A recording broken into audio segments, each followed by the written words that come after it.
अस्सलाम वालेकुम। Chapter number 4 हमने स्टार्ट किया था फर्स्ट ईयर का। आज हमारे पास टॉपिक है dipole dipole forces. Dipole dipole forces की डेफिनेशन, उसमें कुछ इंपॉर्टेंट पॉइंट्स और एक्सप्लेनेशन और उसके फैक्टर्स वगैरह। ठीक है, पेपर पॉइंट ऑफ व्यू से देखा जाए तो मोस्टली ये शॉर्ट क्वेश्चन में डिफरेंट तरह से आता है, लेकिन आपको लॉन्ग क्वेश्चन में भी पूछा जा सकता है। इसमें कुछ बातें एमसीक्यूज के लिए भी हैं, तो वो जैसे जैसे हम पढ़ते जाएंगे मैं साथ साथ उसको क्लियर करता जाऊंगा कि कैसे पास पेपर में एमसीक्यूज आया हुआ है। सबसे पहले आ जाए डेफिनेशन पे।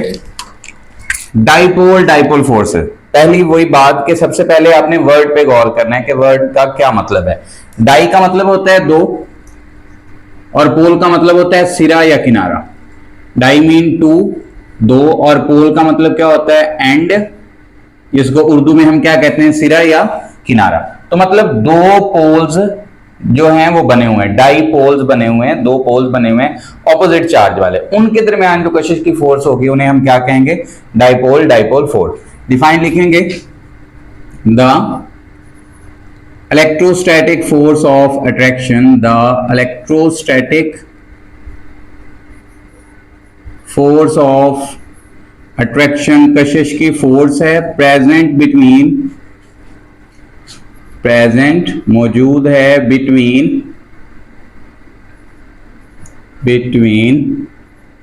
Partial positive end of one molecule and और partial negative end of other molecule. एक मॉलिक्यूल का पार्शियल पॉजिटिव सिरा है और दूसरे मॉलिक्यूल का पार्शियल नेगेटिव सिरा है, इज कॉल्ड, इसको हम क्या कहते हैं, डाइपोल डाइपोल फोर्स। कशिश की वो फोर्स जो एक मॉलिक्यूल के पार्शियल पॉजिटिव वाले सिरे और दूसरे मॉलिक्यूल के पार्शियल नेगेटिव वाले सिरे के दरमियान मौजूद हो, उसे हम डाइपोल डाइपोल फोर्स कहते हैं।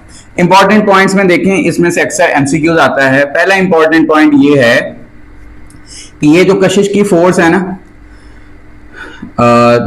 फाउंड इन, मैं शॉर्ट ही लिख रहा हूं, found in permanent polar molecules, permanent polar molecules. ये जो कशिश की फोर्स है ये परमानेंट पोलर मॉलिक्यूल्स में पाई जाती है, मतलब ऐसे मॉलिक्यूल जिनमें बॉन्डेड एटम्स का इलेक्ट्रोनेगेटिविटी डिफरेंस ज्यादा होगा और उनमें डाइपोल बना हुआ होगा, तो परमानेंट पोलर मॉलिक्यूल्स में पाई जाती है। या फिर इसको एक और भी हम लिखते हैं, परमानेंट पोलर मॉलिक्यूल की बजाय ना यहाँ पे परमानेंट डाइपोल वर्ड लिख देते हैं। और ये बात अक्सर एमसीक्यूज में भी पूछते हैं कि कौन सी कशिश की फोर्स जो है वो परमानेंट पोलर मॉलिक्यूल्स में पाई जाती है।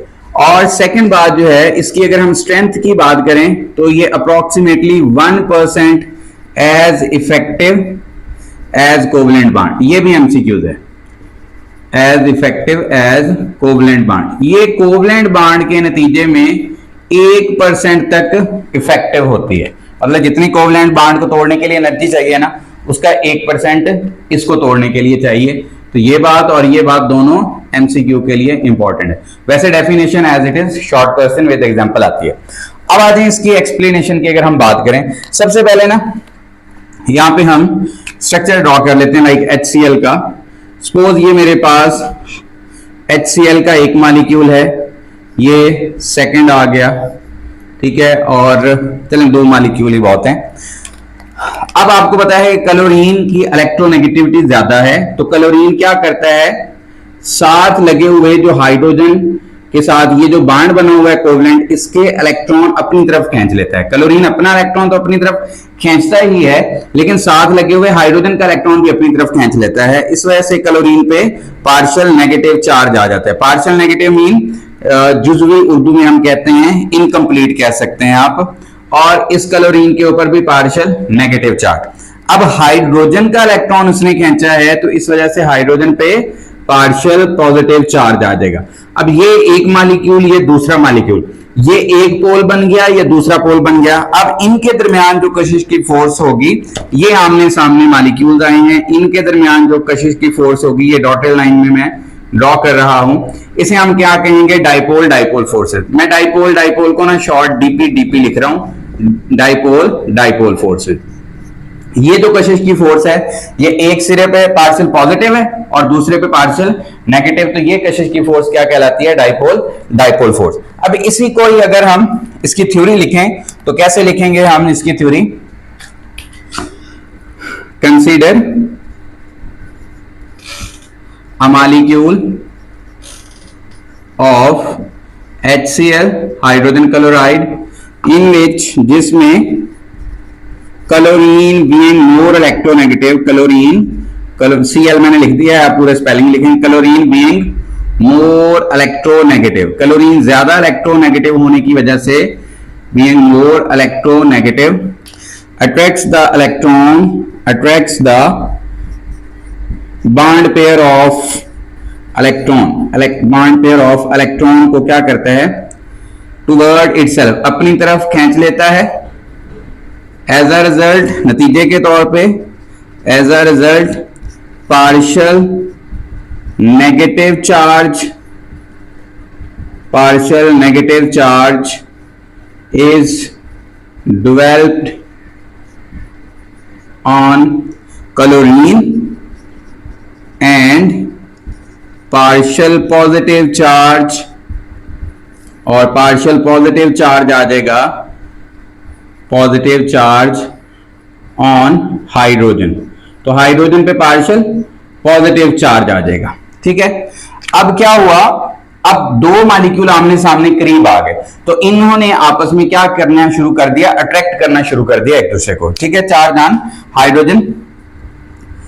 एज अ रिजल्ट, नतीजे के तौर पे, as a result dipole is created, dipole बन गया, which attracts the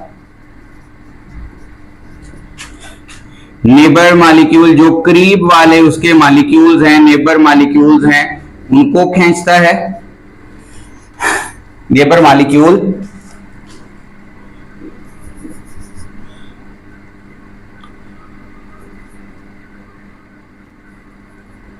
in alignment, neighbour molecule को खींच के वो एक अलाइनमेंट, एक तरतीब देना शुरू कर देता है। मतलब जैसे ये एक HCl का मॉलिक्यूल है ना, इधर एक HCl का और मॉलिक्यूल होगा HCl, उसके ऊपर भी सेम, यहां पे पार्शियल पॉजिटिव होगा हाइड्रोजन पे और क्लोरीन पे पार्शियल नेगेटिव होगा, और इनके दरमियान जो है वो यहां पर कशिश की फोर्स होगी, जिसको हम क्या कह रहे थे? डीपी कह रहे थे, dipole dipole.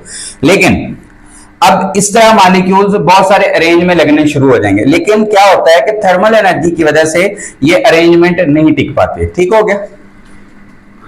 But the thermal energy, जो इसकी थर्मल एनर्जी है, डिस्टर्ब्स द अलाइनमेंट, इस डिस्टर्ब्स द अलाइनमेंट, जो अलाइनमेंट है, तरतीब बन रही है ना मॉलिक्यूल की, उनको वो डिस्टर्ब कर देगी।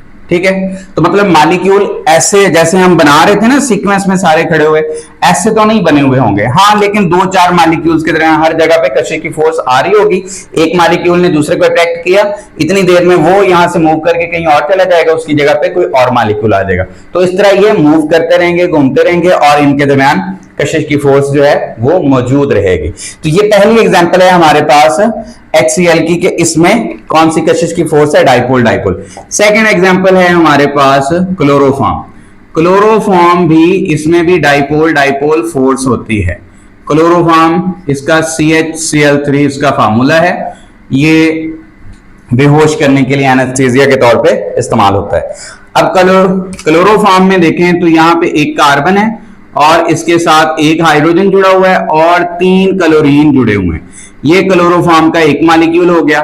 सेम यहां पर हम दूसरा मॉलिक्यूल ड्रॉ करते हैं, यहां पर हमारे पास ये हाइड्रोजन, ये क्लोरीन, क्लोरीन और क्लोरीन। अब क्लोरीन जो है वो ज्यादा इलेक्ट्रोनेगेटिव होने की वजह से कार्बन से इलेक्ट्रॉन अपनी तरफ अट्रैक्ट करेगा, तो एज अ रिजल्ट क्लोरीन पे पार्शियल नेगेटिव चार्ज आ जाएगा।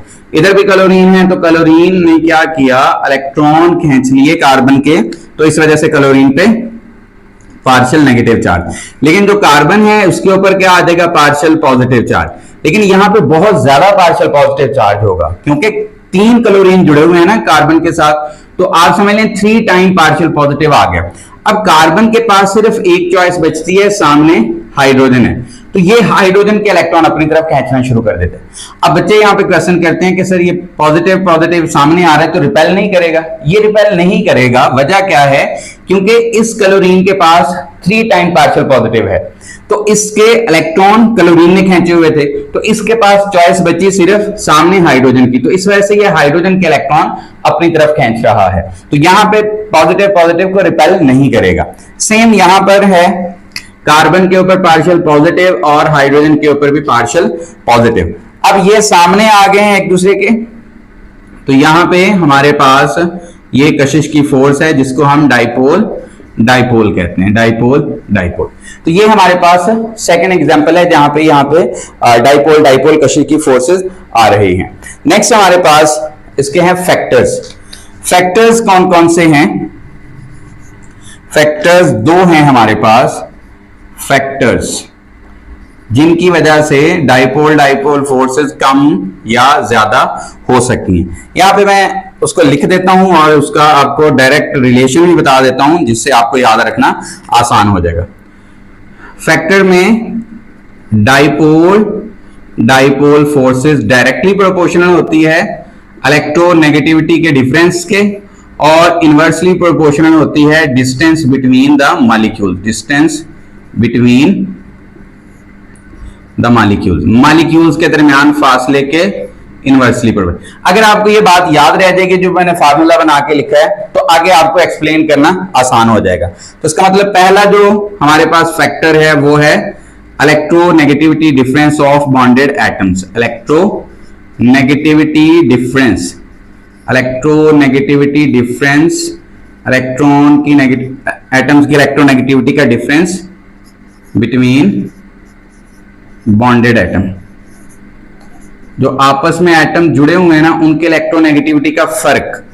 अब जितना इलेक्ट्रोनेगेटिविटी का फर्क ज्यादा होगा, याद रखें, उतनी ही कशिश की फोर्स जो है वो ज्यादा होगी। यहां पे हम लिखेंगे greater the electronegativity difference, greater the electronegativity difference, electronegativity difference of bonded atoms greater the polarity, hence greater the dipole dipole force, hence greater the dipole dipole forces and vice versa। अब जो भी 2 atom जुड़े हुए हैं उनकी अगर electronegativity का फर्क ज्यादा है तो उनके ऊपर पोलैरिटी ज्यादा पैदा होगी। पोलैरिटी का मतलब क्या है? पार्शियल पॉजिटिव और पार्शियल नेगेटिव ज्यादा स्ट्रॉन्ग पैदा होंगे। जितने पार्शियल पॉजिटिव और नेगेटिव ज्यादा स्ट्रॉन्ग होंगे, ज्यादा विजिबल होंगे, उतना ही उनके दरमियान कशिश की फोर्स भी बढ़ेगी, जो कि कौन सी है? डाइपोल डाइपोल फोर्स है। सेकंड हमारे पास फैक्टर है, सेकंड फैक्टर है हमारे पास distance between the molecules, distance. अब जितने मॉलिक्यूल्स दूर होते जाएंगे उतनी कशिश की फोर्स कम होती जाएगी, distance between the molecules. Larger the distance, larger the distance between molecules, molecules के दरमियान डिस्टेंस ज्यादा है, weaker the force, weaker the dipole dipole forces and vice versa. अच्छा, अब इसकी चलें एक एग्जांपल करते हैं, जैसे हमारी बुक में लिखा हुआ है। मेरे पास है लिक्विड और मेरे पास है गैस। अब आपको पता है लिक्विड में मॉलिक्यूल्स एक दूसरे के करीब करीब होते हैं, डिस्टेंस उनमें कम होता है, बहुत कम ना होने के बराबर, और गैस में मॉलिक्यूल्स एक दूसरे से बहुत दूर दूर होते हैं। तकरीबन एक मॉलिक्यूल अपने जैसे मॉलिक्यूल से 300 टाइम्स दूर होता है नॉर्मल रूम टेम्परेचर वगैरह पे। तो इसका मतलब यह हुआ कि यहां पर जो ज्यादा स्ट्रॉन्ग फोर्स होगी वो किस में होगी? लिक्विड में ज्यादा फोर्स होगी और गैस में कम। अगर मैं इधर सॉलिड लिख देता हूं, सपोज मैं सॉलिड भी लिख देता हूं, तो अगर सॉलिड फेज है तो सॉलिड में और भी ज्यादा कशिश की फोर्स होगी। तो इसका मतलब यहां पर डीपी जो है वो डाइपोल डाइपोल फोर्सेस स्ट्रॉन्गेस्ट है, सबसे मजबूत लिक्विड में स्ट्रॉन्ग है और गैस में वीक है। वजह सिंपल है कि गैस में डिस्टेंस मॉलिक्यूल्स का एक दूसरे से ज्यादा होता है, दूर दूर होते हैं, इस वजह से जो है वहां पे कशिश की force DP dipole dipole force कम है। लास्ट है हमारे पास इसका जो इफेक्ट्स क्या हैं, लास्ट पे है इफेक्ट्स ऑफ, असरात क्या हैं effects of dipole forces on thermodynamic properties कह दें या फिजिकल प्रॉपर्टीज कह दें, थर्मोडायनामिक या फिजिकल प्रॉपर्टीज। थर्मोडायनामिक का मतलब वो प्रॉपर्टीज जो हीट पे डिपेंड कर रही हैं, तो उन पे क्या असरात आएंगे। नंबर 1, पहली बात, स्ट्रॉन्गर द